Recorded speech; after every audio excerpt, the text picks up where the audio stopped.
buy a bike before you leave. Yeah. 50% the deal. Yes. You have to buy a bike on your way out. So the helmet will be free, I think, right? You just buy the bike. Yeah. So, well, I want to thank everybody at the Fun Bike Center for the opportunity to be here. And congratulations on all the success you've had in this part of the state. It's wonderful traveling the state. We're traveling here to get the vote out. The most important thing we can do is make sure everybody votes. Elections are won because people go out and vote. If you remember Mitt Romney, we all thought he was going to win, and he lost because people didn't vote. If you have an absentee ballot, you got to get it in. If you haven't voted, vote tomorrow. Vote today. Get your vote out as fast as you can. This is about your families. So it's wonderful to be here. I just want to recognize a few people. This is my wife, Ann. We have been blessed. We got married a long time ago. We were 19 years old, 42 years ago. We have lived the American dream. We have 2 wonderful daughters, 29 and 32. We have wonderful son-in-laws and 3 great grandsons, or grandsons. We're not aging them yet. We have a 3-year-old, almost a 3-year-old, a 12-month-old, and a 15-month-old. So it's wonderful. But thanks for being here. This election is about you.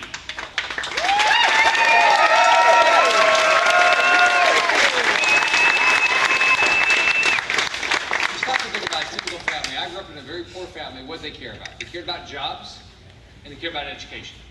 And if it wasn't for a great education system, I wouldn't have had a shot. My parents struggled. We lived in public housing. I remember when my parents lost the only family car we had, they had a tough time. But you saw the ads with my mom 4 years ago. She seemed really nice. She was tough. She was a tough mom. She said, you're going to be an Eagle Scout. You're going to do well in school. If you want any money, go get a job. And so I worked. She said, you're going to go to church a lot. It didn't kill me. All of it was part of what made me who I am today. We got married. We met in high school. After I joined the Navy, we got married. We didn't marry somebody with a lot of money. I was making a whopping $334 a month. But it did get better. So over time, but it's wonderful to be here. This election is so important. We can win only because people are voting. If you vote, we're going to win. If you don't vote, Barack Obama wins, Charlie Crist wins. It's not good for us. That's what happened. That's why Mitt Romney lost. Because people didn't get out and vote for Mitt Romney. Even though all the polls said he was going to win. So if you like the 4 years where Charlie was in office, where the state lost 832,000 jobs, Charlie could be back. If you like the fact that he cut education funding, or if he said, you know what, I'm going to raise your tuition 15% year after year after year. If that's what you like, then you ought to go vote for Charlie Crist, or don't go vote. That's how we get people like Charlie Crist again. We can't afford it. Our families can't afford it. We need more jobs. We've added 651,000 jobs. We have 261,000 job openings. Average income for those jobs is $55,000 for the top 25 in demand. But if we don't go vote, the Charlie Crist of the world, the Barack Obamas of the world, those are the ones that are going to win, not our families. We're doing this for our families. I tell people, the election's not about Charlie or Rick Scott. The election's about you. What do you want out of your life? Now, you can win the election. There's 10 more days. You've got to make sure you get your absentee ballots in. You've got to get the early voting in. And if you do that, it's going to be a wide margin. We'll send the message to people like Charlie that don't know what he stands for. They'll go out on TV and say, he's okay with losing 50,000 jobs. That's what he said in the debate on Tuesday. He was fine with 50,000 more people losing their jobs, on top of the 832,000 people that lost their job when he was governor. By the way, did you hear his new slogan? Charlie Crist, powerless for the jobless.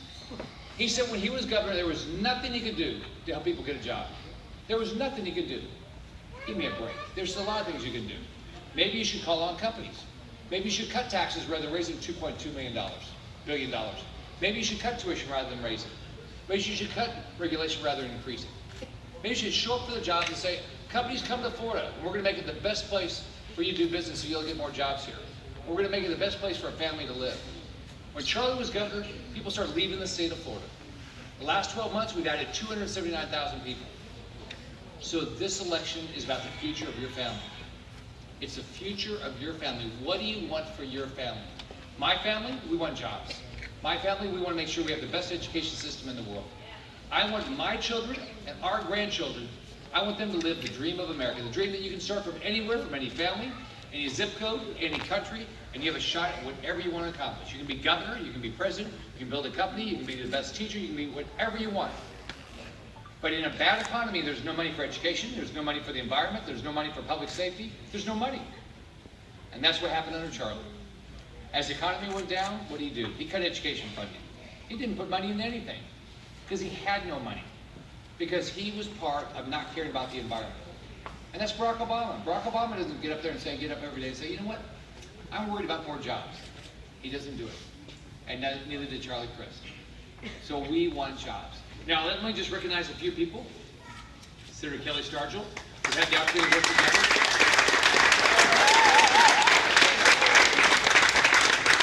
Kelly is a doer. You know, you can send people to Tallahassee and say people don't do anything. Kelly's a doer. She works hard, makes things happen. If you want to get something done, take it to Kelly. It's going to get done. Next, I want to represent Mike LaRosa's back here in the back.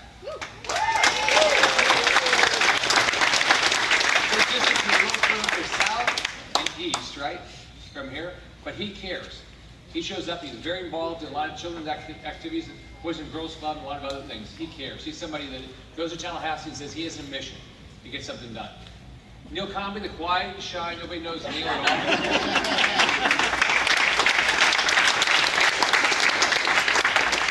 The biggest mistake with Neil is he gets to know your cell phone. He doesn't know that everybody doesn't get up at 4 o'clock in the morning. He might call you at 4 o'clock in the morning with the latest idea. And they're all brilliant. But at 4 o'clock in the morning, you're not quite as interested in it. But here's somebody else that cares. We met each other when I ran 4 years ago. He called me to tell me that I was taking his campaign slogan. So it worked out for both of us. We both got elected. But Neil's somebody else that cares a lot about each family. And he cares about the whole state, but he's very focused on this part of the state. So it's great to be here. We are going to have a big win because of you.